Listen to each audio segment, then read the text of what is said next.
Okay guys, welcome back to the channel. It's BMW Dr. Dean here. Today I'm going to show you how to access your pollen filter housings and how to remove your pollen filters. So what we're going to do here is we're going to get a 13mm socket down here and unloosen that cap. Then you're going to want to get a flat-headed screwdriver and pull that clip over. Once you've got that up, this will then lift up and you'll be able to access your pollen filters. Now I'm just going to quickly show you how you do that.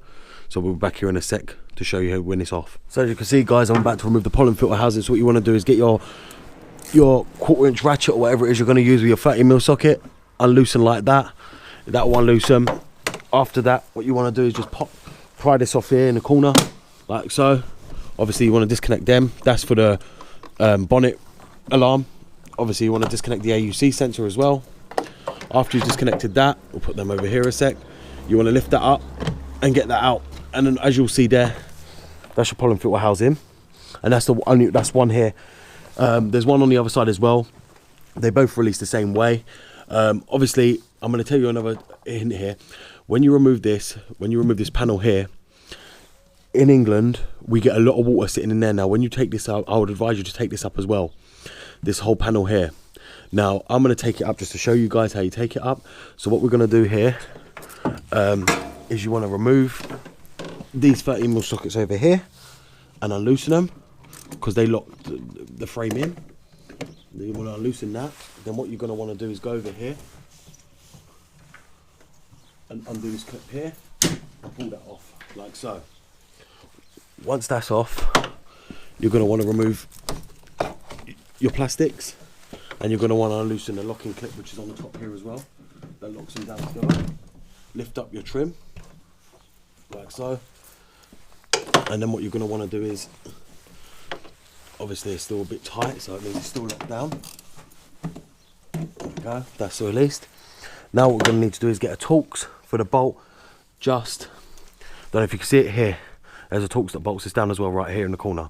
So I'll be back in a sec once I get the Torx. Here I am, I've got my Torx, and now we're back, and now what I'm going to do is remove this bolt. So as you can see, it's unbolting. So you just want to unbolt it fully from the strap,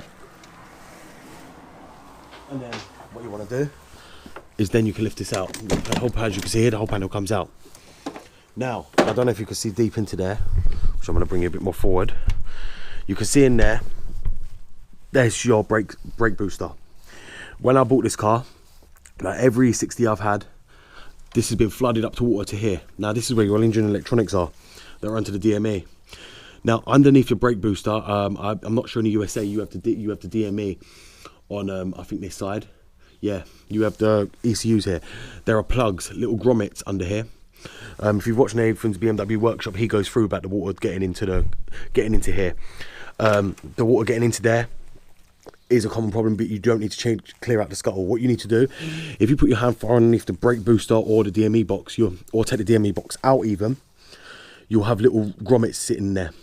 You have to pull them out. When you pull them out, the water will drain immediately and we'll get no more water. As you've seen, I've had this car 5 months now, and in England, in the UK, we get a lot of rain.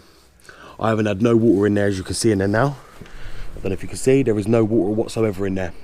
But what happened is, when I bought this car, there was water flooded all the way up to here, onto the electronics. Now as you can see where the water was, that's why it's all white here. It was all the way up to here. I pulled the grommet out from underneath the brake booster, and I know this because I've had quite a few E60s. And they've all suffered with that problem, and it's the main common cause of problem to the brakes here and corrosion of the brake lines. It's because water sits in there and people do not check that. People in MOT, hardly anyone ever removes these panels unless it's a major job where they got to. But most people who are going for servicing don't check this, and garages won't even let you know either because they think that you're going to go back there for extra repairs. But this is one tip that you must check. Water gets in the brake booster and causes it to fail. You do not want it coming up to here. Your iDrive starts failing, all your micro power module will fail on the older cars that is built in the boot, because this is where all the wiring runs into the lumen to the car. And as you can see, water gets into the car through that part as well, which is here. Water will run into your car. So that's another reason why water gets into your car as well, because the water ends up getting so full it needs to escape somewhere. The grommets are underneath the brake booster. They're little grommets. You'll feel them as you put your hand under. They're little rubber grommets. You can push them down, but I advise to try and pull them up because you want to get them out. I got mine out. I'm just going to quickly show you what they look like. This is what they look like. This is the grommets that cap at the bottom there.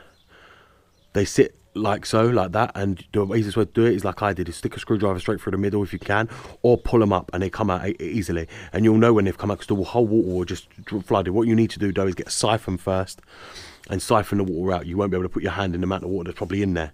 The same for the DME box, they've all got one of these. You just need to pull them out to stop water getting in. Once they're pulled out, you'll get no more water in there at all. Like I said, it's been 5 months now. When I first bought this car, it was flooded, and I've had no more water since.